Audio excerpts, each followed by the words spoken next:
ষড়যন্ত্রের অংশ। আমি মনে করি কোনো রাজনৈতিক কর্মী যাতে এইভাবে দুর্বৃত্ত বা সন্ত্রাসীদের হাতে যাতে এইভাবে হামলার শিকার না হয়, গুল্লিবিদ্ধ না হয়, হত্যার শিকার না হয়, সেজন্য আমরা নিরাপত্তা নিশ্চিতের জন্য, নিরাপদ রাষ্ট্রের জন্য আমরা তারেক রহমানের নেতৃত্ব চাই। অবশ্যই এই দেশের রাজনীতির প্রেক্ষাপট ঘুরে যাবে জনাব তারেক রহমান সাহেব দেশে আসার পরিপ্রেক্ষিতে।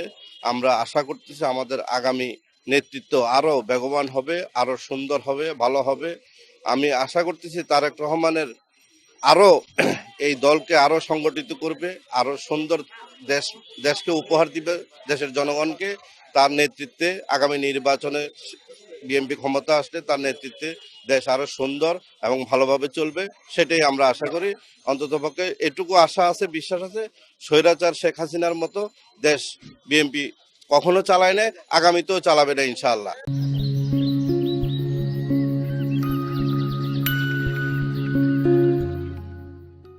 আজকে 17-18 বছর পরে আমাদের প্রাণপ্রিয় নেতা, ভারপ্রাপ্ত চেয়ারম্যান জনাব তারেক রহমান নিজের দেশের মাটিতে পা রেখেছেন। সেই হিসাবে সারা বাংলাদেশের লোকের যে মনের আকাঙ্ক্ষা, আজকে মনে হচ্ছে ঈদ ঈদ ভাব। সবাই তারপরে যে আশা ভরসা করে রেখেছে, সেই আশাই উনি বাস্তবায়ন করুক, সেই আশা আমরা ব্যক্ত করি।